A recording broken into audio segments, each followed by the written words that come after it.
অপারেটরের প্র্যাকটিক্যালে চলে এসেছি। তো আমাদের যদি প্রথম টাস্ক আমরা যেটা করব, আমরা খাতায় করেছিলাম, সেটা যদি আমরা পাইথনের মধ্যে করি, কি ছিল আমাদের 6 modulus of 2 asterisk 3 divided by 5 and plus 1, এটা আমাদের টাস্ক ছিল। সেটা ক্যালকুলেট করার পর যদি প্রিন্ট করি, প্রিন্ট এ কে প্রিন্ট করলে কত আসবে আমাদের, লেটস সি, আমাদের কত আসছে 1, আমাদের অ্যান্সারও কত ছিল 1। ওকে, ক্লিয়ার, বোঝা গেল? তাহলে আমাদের পরপর ফ্লোটিং এ তো অ্যানসার ছিল, হ্যাঁ ফ্লোটিং এর ইন্টিজারও আনতে পারি। যদি ইন্টিজার, আমার ফ্লোটিং তো নাম্বার আসছে, প্রবলেম নেই। যদি ইন্টিজার আনতে চাই কী করবো, ইন্ট এ করে দেবো, খালি হয়ে যাবে। টাইপ দেখে নিই একবার, TYP টাইপ এ, এটাকে পুরোটাকে প্রিন্ট করে দিই,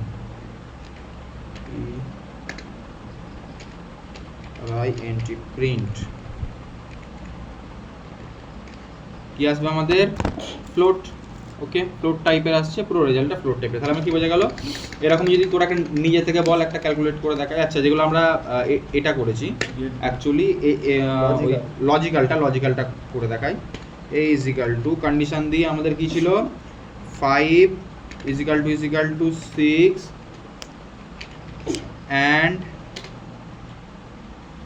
6 ইজিক্যাল টু 6 দিচ্ছি। এখানে স্টেটমেন্টটা আমরা কি আসবে তাহলে, প্রিন্ট কি একে যদি প্রিন্ট করি কি আসবে আমাদের, কি দিচ্ছে ফলস, যেমন বলেছিলাম ফলস এসছে সেরকমই ফলস।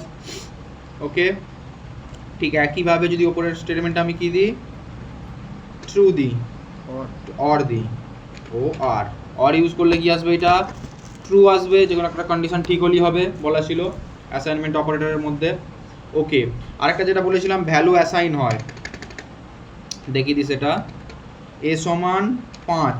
ওকে, যদি প্রিন্ট এ করি, কত দেবে আউটপুট, আমাকে 5 দেবে নিশ্চয়ই, 5 দিয়েছে। এবার আমি আরেকটা করলাম জিনিস, যে আমি ভ্যালুটাকে আবার আমি কি দিচ্ছি, a সমান 8 দিচ্ছি। তাহলে কি হলো, বলেছিলাম যে এর যে 5টাকে সেটাকে সরিয়ে দিয়ে 8 বসে যাবে সেই জায়গায়। এবার কত তাই দেখি, ঠিক আছে, কীভাবে 8 চলে এলো ওপরের, তাহলে 5টার কোনো দাম রইলো না। তাহলে কি হচ্ছে, 8টা এর মধ্যে অ্যাসাইন হয়ে যাচ্ছে। ক্লিয়ার? তাহলে আমাদের অপারেটরগুলো মোটামুটি বোঝা গেল, কোথায় কী অপারেটর হয়, আরও কী রয়েছে সেগুলো আমরা পরের ক্লাসে কমপ্লিট করে নেবো।